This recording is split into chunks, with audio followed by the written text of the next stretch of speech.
Hi, folks. You're with Tacitus today. Tacitus today, your pushback channel, and thank you for joining this audio live stream.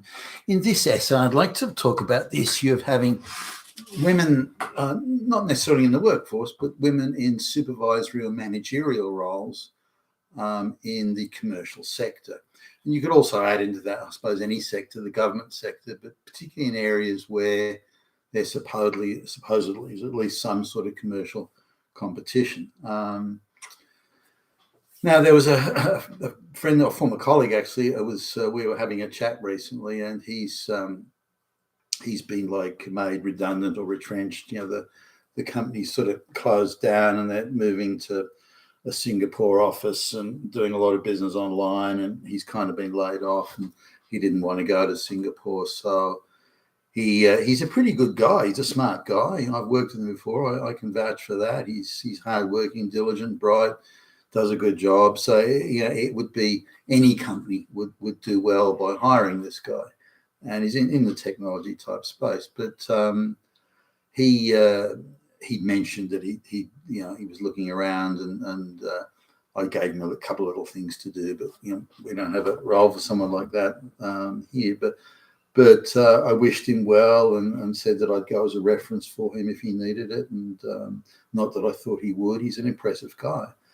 So anyway, we catch up again recently, and he tells me that he's actually finding it pretty tough. Now, he'd be like 54, 55 years old, in good shape. You wouldn't think he was that old. If you looked at him and someone said, "Oh, he's 47," you go, "Oh, yeah," you wouldn't disagree.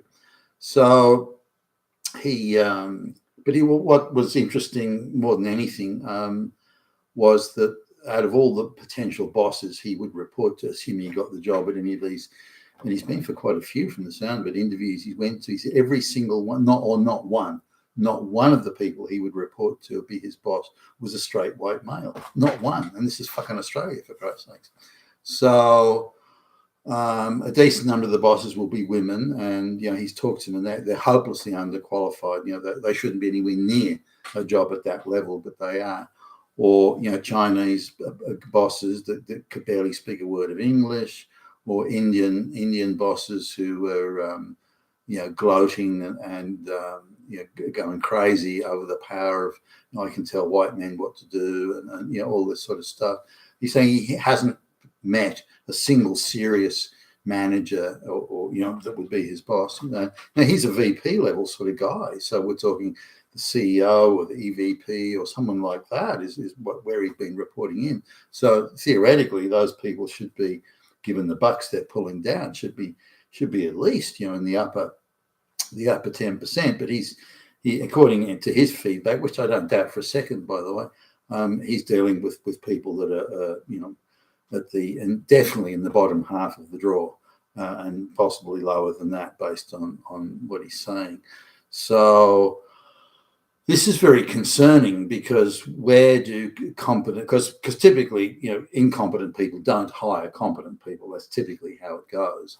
A D grade manager, will hire an E grade direct subordinate. And, I was talking, just to add to this, I was talking to a guy, he was the Asia Pacific director for something or other. He got the gig through contact. So he's a gay guy.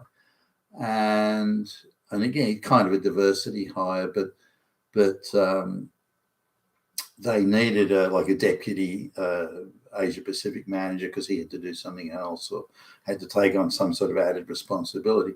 And he was really put out when he saw the high quality of all the people who applied. Fortunately, he managed to intercept all the CVs and resumes coming in, and he just deleted them all. And he picked somebody like some young girl who said that she'd once been to Fiji with her family when she was a teenager, but figured that qualified her to be an Asia Pacific marketing expert. So he gives her the job. She's unqualified. I mean, she's not even qualified to sweep the floor, let alone do that job.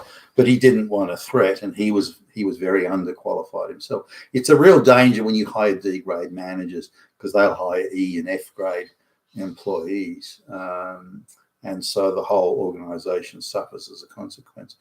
But in this instance, I wanted to focus particularly on women managers and women in senior, well-paid or prestigious roles, or roles where theoretically at least performance should be an issue. Now, I was there sort of at the very beginning, just as the commercial sector was talking about putting women in managerial roles. And a lot of the guidance was, the idea was if you wanted to know what the future looked like, you went to the United States, not just the future in, say, technology, but in organisation and in employment practices, that sort of thing.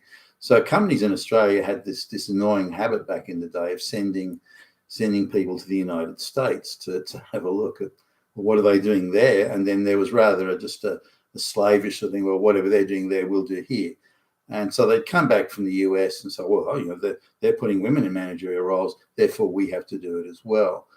Now, they missed or misunderstood or didn't identify that it was ideologically driven and not driven by any common sense or any commercial sense or economic or financial sense.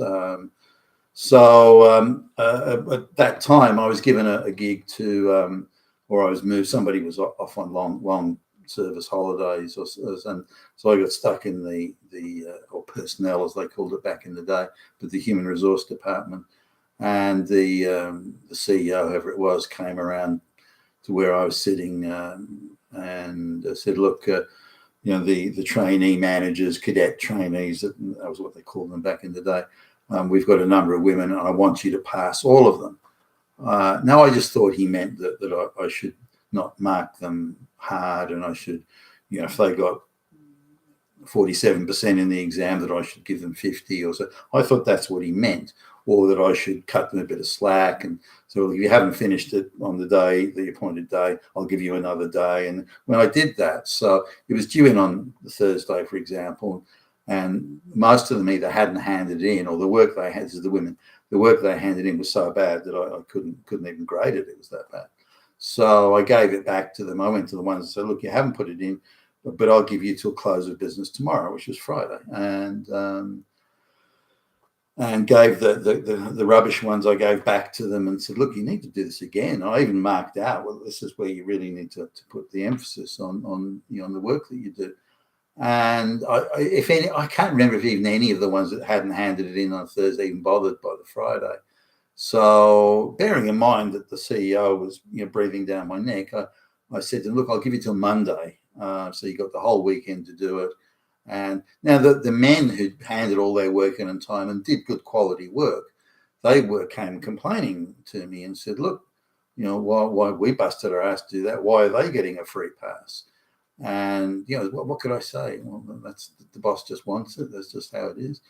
And so the men were giving me a bit of a hard time over this. Anyway, the women still did. Oh, a couple did, but not one of them. I mean, zero, zip, nada, zilch. Not one of them passed.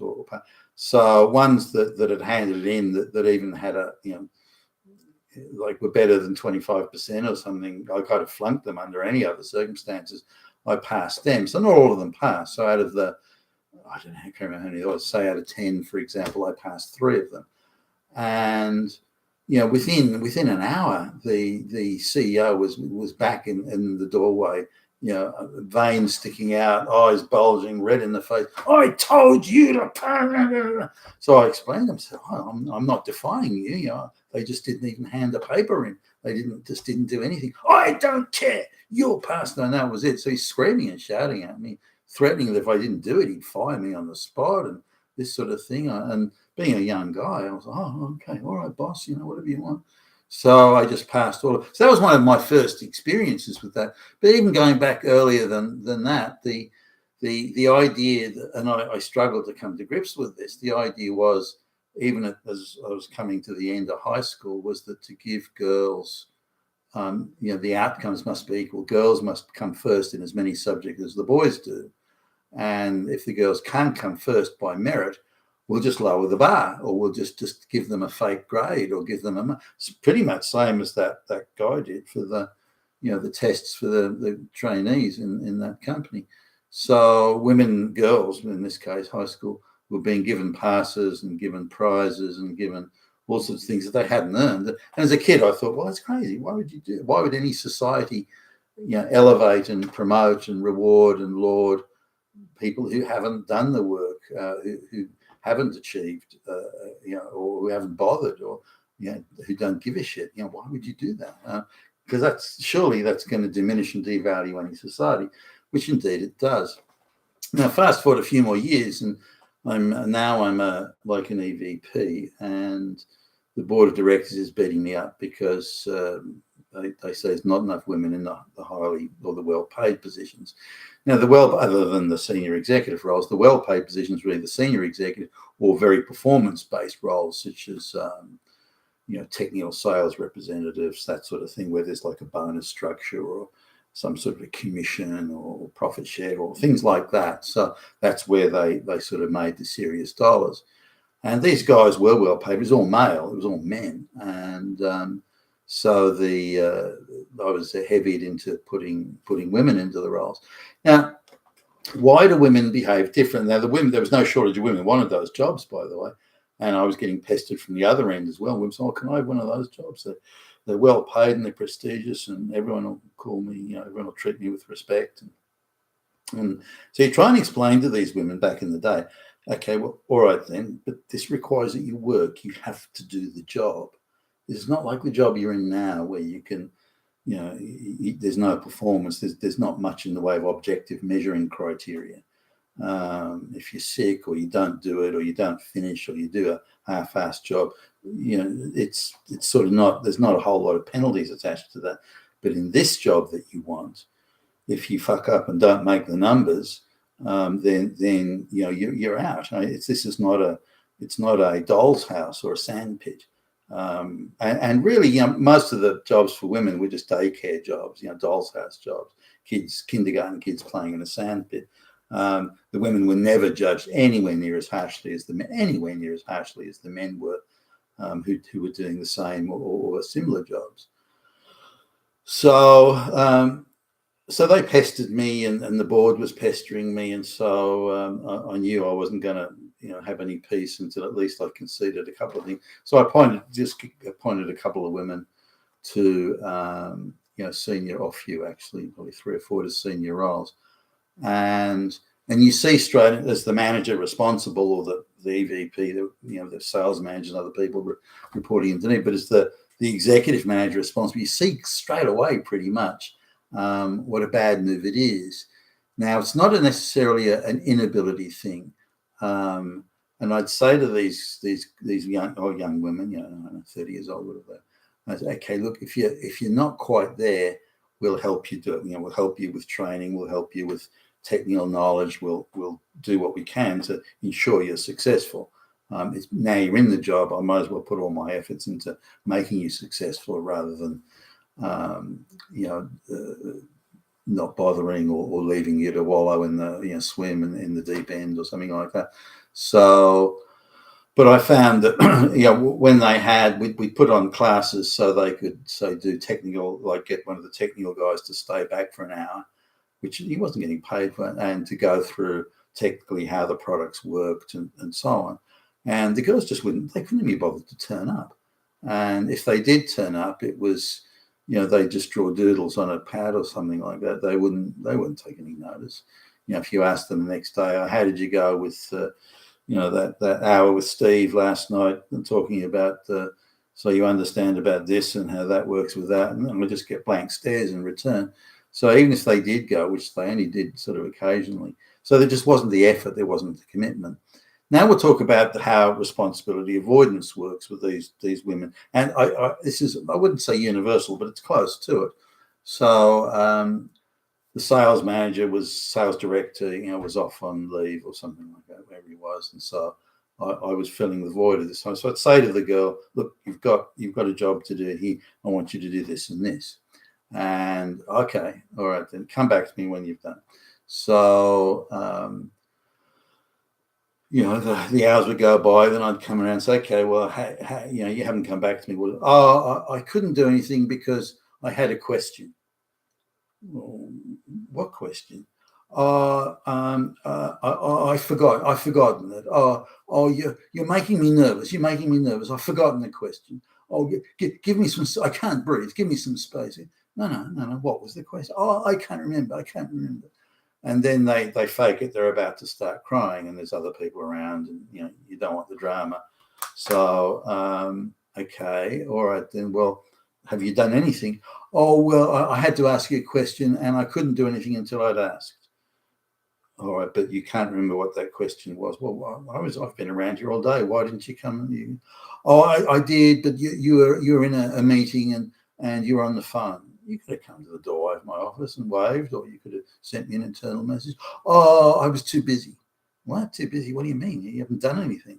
Why are you treating me like this? Why are you talking to me like this? And so on. It would be like that. So, and the deviousness that these women, and many of, not just one, employed, I'd have to go interstate, for example, and they decide that they would just stop work until the question was asked. And this was a standard technique. They've got a question, and all the work absolutely shuts down, stops completely until they can get an answer to the question. But they always manage to avoid asking the question. And so, after a while, this gets a bit tiresome. So, no, I'm not buying this. You're just not doing the job. All right. So, then there'd be, you just hate women. You just hate women. You have a job to do. You're not doing it. And I'll give you another week or two, but you need to really, and this idea that you can't do anything, everything has to come to a stop because you got a question, and then you can never remember the question. You claim you can never find me, or the question only comes up when you know I'm not around, and this sort of thing. And it's clearly a premeditated thing. Now, on the other side of it, whereas they wouldn't do work that could be measured or evaluated, and when it came to an employee evaluation, they'd be in a bit. Sometimes their opening line as they'd come in. Oh, come in, Jane. And everyone gets the evaluation. It's not, no one's being singled out. Oh, come in, Jane. Thanks very much. I'll get through this as quickly as I can because I know you've got a lot to do. And so they're opening. And you can see that they're bristling with annoyance and irritation that they're being measured and evaluated. They don't want that. They want to have a relationship with me, or whoever their boss is, a relationship with me, so that it means they don't get measured, as in meritoriously assessed.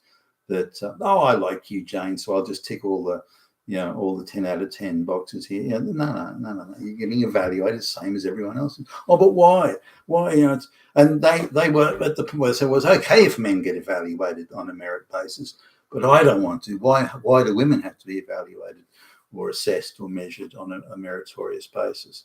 One without any an independent. They don't want that. And you see how women have altered the legal system in the West. When you feminize something, you change it from merit to ideological, emotional and ideological, and which is exactly what these women were demanding. And when I say demanding, again, they would open up the things. I know you hate me. You just hate me, don't you? You just hate me. I mean, that's it. They walked into the room, and that's their opening line. I've still getting manila folders. This is before the full computerization of things. I'm getting manila folders with employee information in it, and about to do this assessment. And they're already starting with, you hate me, then you hate women, and then they just go on and on. And I think your evaluation process stinks. What are you talking about? It's just because you hate me, and you've no idea how hard it is being a woman, and that this is sort of stuff. So okay, let's. Why do you want these prestigious, well-paid roles if you can't do it? And you can't accept the responsibility, you can't accept the accountability, and your go-to position is reflexively, you hate women, you hate me, you hate that. I mean, that's nonsense. You're not suited for this job. So, but it never stopped the spread and increase of women. But the only way you could make it work in putting these women in these roles, or managerial roles, was to lower the standard. So, okay, we won't judge you, we won't assess you. We won't have any meritorious assessment at all, and we'll lower the bar. and will lower the bar, especially for women. But in the end, you have to lower the bar for many others as well. And this was always the problem: the lowering the bar, always the problem. And in order to fit women in, whether it be exams at school or pass marks at school or university or wherever, or in the workplace, it was always the only option to make it work. Have women in those roles. The only option was to lower the bar and just dispense with merit. Now there were, there'd be some women, not many, some who could cut it, but not very many, very few. And same as in mass migration, there's only a very few that are actually economically worth bringing into the West. The rest are all freeloaders and dead wood, which is the same putting these women in these roles they're not suited for and can't do and refuse to be accountable for. Now, some sort of soy boy managers are okay with that because they think ideologically society is progressing if you put incompetent women in senior managerial roles and you replace competent straight white men. But that's not the that's not the reality. Now, what jobs did women like doing? What did they want to do? And if there are any jobs going on committees and Gabfest type committees where all the girls to get together and play Doll's House, then women flocked to those jobs. So if we were forming a committee for the I don't know, the Christmas party or something like that, and we're taking applications from the employees. It would be nearly all women. There'd be maybe one or two gay guys, but nearly all women. And they would, there was one day a month and they would take the whole day doing this. And so when it came to meetings and so on, then they would committees, and they flocked to it. If they could get into a situation where no one person was responsible, where responsibility was dispersed and diffused amongst a large group, then women went for that like flies on shit. The idea of personal responsibility and accountability terrified them. Absolutely, I can't remember a single woman that certainly I dealt with that was happy with employee evaluations, accountability, and so on. Not a single one. No, I'm sure they're out there, but I didn't encounter any. Given the amount of women that were being shoehorned into these roles, then you'd think you'd come across a few, but simply not so. Now, in closing, if you look at, I recently went to a meeting with a public service body, and this was on a contract that we were bidding for, and the entire committee was quite a big committee. There must have been nearly 20 people, for goodness sakes. A couple of gay guys, brown guys, and the rest were women. Few Indian women, and the woman in charge was, made it very, without expressing very clear. Well, you may be a straight white male, but straight white males don't run things in here. We run things. We, the feminists, we decide. Our values are the ones that prevail, not yours. You don't tell us, we tell you. She made that very clear. And in and I was there with a couple of my colleagues, and as the meeting was going on, and we didn't have a whole lot to say to this, but as the meeting was going on, and we could have got our piece done in 15 minutes, it dragged. There was an agenda, but no one seemed to care about it. And I find this with women in meetings. If there is an agenda, they think it's something, it's some symbolic nicety. You don't have an agenda. Who cares? We're going to gossip here like little girlies in a sandpit all day, and they're quite happy to do that and think they should be paid for it, by the way. And they're very entitled about the whole thing. So at this meeting, and the various people, the various men there, if they weren't gay, they were soy boys on steroids. They would constantly apologizing for, I'm a middle-aged man, and I don't know, men have been oppressing women for, that sort of stuff, and holy fuck. But I noticed when each man prostrated himself and groveled on the carpet to these strong women, I noticed the woman heading the thing. I don't think she was a lesbian, but certainly a radical feminist.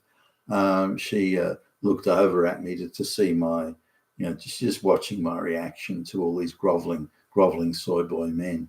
And she liked the idea of, I was watching these men prostrate themselves, which just added to her little overview that we're in charge in here, not you straight white men. But I was quite stony faced and made no response. But it goes to, I think, indicate how it was a terrible mistake to start putting women into managerial and supervisory roles, and also roles where performance used to be a key criteria but is no longer.